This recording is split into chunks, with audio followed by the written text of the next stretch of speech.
I just have a couple of quick things to add to what Sharon said. I think we are in good shape in Missouri in the sense of the folks we have around the table. I think from the beginning we have teacher preparation programs represented, 2-year, 4-year colleges. We have superintendent on our team. We've been engaging a lot of audiences. We haven't brought business and industry in as directly with the Common Core, although I believe it's true in Sharon's department and certainly true in higher ed. We're engaging them in other ways as well. Part of this is I think due to the fact that several years ago legislation similar to Senate Bill 1 here in Kentucky was passed in Missouri that pushed us down this path of aligning curriculum and assessments. And if it did nothing else, it got all the right people, I think, to the table and kind of created some interest in it. And this may seem kind of a strange comment, but it also, for a moment there, it was like education in Missouri was going through a trial separation, and we were thinking about getting divorced, K-12 and higher ed. We didn't like each other very well, and there was, mean comments said about the other, and, we were saying, crying to people who would listen about how bad the other was.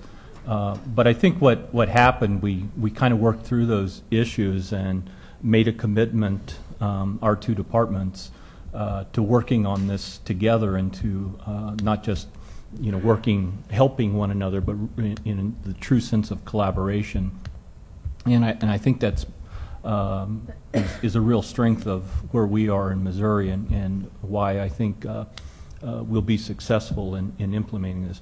As Sharon mentioned, there are a lot of elephants, white, pink, or otherwise, in the room, but I think we can work through those things.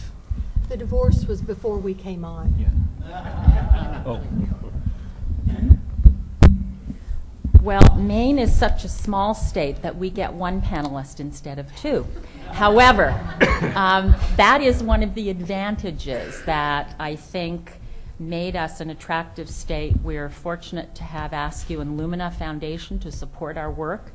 And among the positives of having a small population, 1.3 million, but over a large geographically dispersed location, is that it's quite easy to convene people. People have relationships, and it's been very interesting for me as a person from away in coming to Maine to see that level of accessibility, having spent quite a bit of time, as I mentioned before, in Kentucky. That also exists in Kentucky.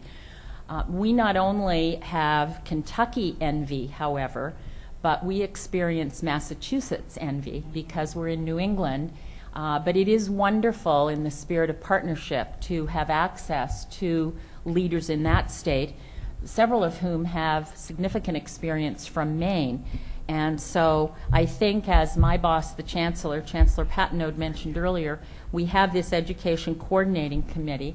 Some of the things that we've done include a meeting in February of 18 of the 19 heads of public and private university teacher education departments, and that was a very significant meeting in terms of shared information. We also, unlike other states I've been in, there is one president's organization called MEC, Maine Higher Education Council, which consists of the presidents of all the public and private institutions, and I just stepped down myself as the head of the president's group. And we are putting this whole issue on both of our meetings, the upcoming meeting in March where we meet with legislators, and then our fall meeting. So it's easy to be able to share that information. I think Maine is fortunate to have the positive commitment of, and again, the Chancellor mentioned this, of the governor, the legislature, the Commissioner of Education. And in terms of elephants in the room, and I'll reference this also as really a focus that I think Maine and perhaps other states when we're talking about higher ed, we need to be sure we include community colleges. And as part of our team here at this conference, Janet is here from Southern Maine Community College, and also the adult ed population. They often are left out of the conversation, and yet they need to be part of understanding and being aware. Of course, we have the same challenges in getting the word out to parents and students, but I'll reference, it was in your packets, one of my big issues, having spent over 40 years in K through 12 and higher ed, is when budgets are tight, and maybe you've had the same experience Maine is having, that our state coffers are compromised. The first thing that goes out the window are dollars, both in personnel and in materials for communications. And I think one of the big elephants in the room for all of us is an adequate communication vehicle. This is by the Pritchard Committee. It's a beautiful paper piece. I know they have online references as well. Other two finances, similar to my panelist colleagues, financing not only the costs of actual testing, but the professional development costs. Our K through 12 schools are, again, being really pinched with the budget realities. So coming up with funds for to bring in substitutes, that substitute funds got eliminated from most school budgets in Maine a long time ago.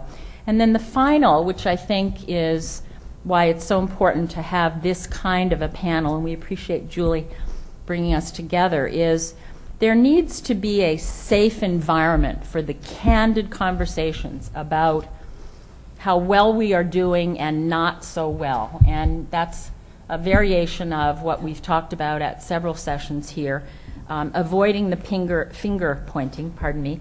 I have every confidence that P through 20 will develop the needed content, the higher standards, and appropriate assessment. Why? Because I've been involved in education for over 40 years, and I've seen what educators do when push comes to shove on behalf of students.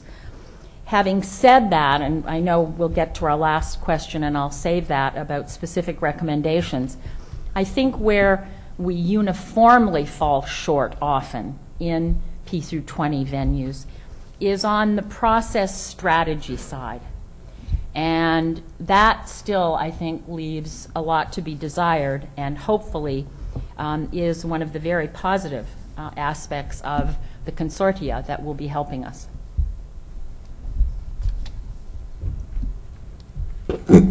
Thank you, panelists. I see we've run out of time for questions.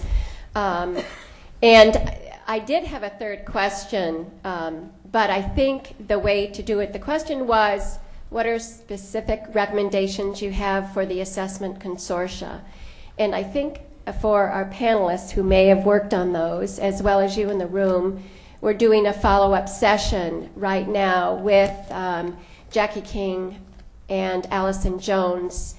I would like to have those of you who have specific recommendations for the assessments to go to that breakout session, and I can tell you where it is momentarily. Let's see. It's in Bluegrass 1, sorry, which is upstairs across the atrium on the right side, I believe.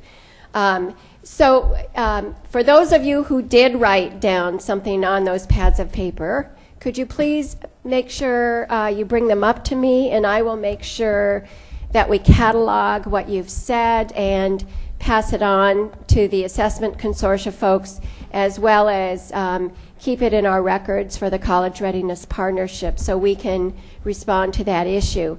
And now if you would all join me in applauding our panelists for the great conversation.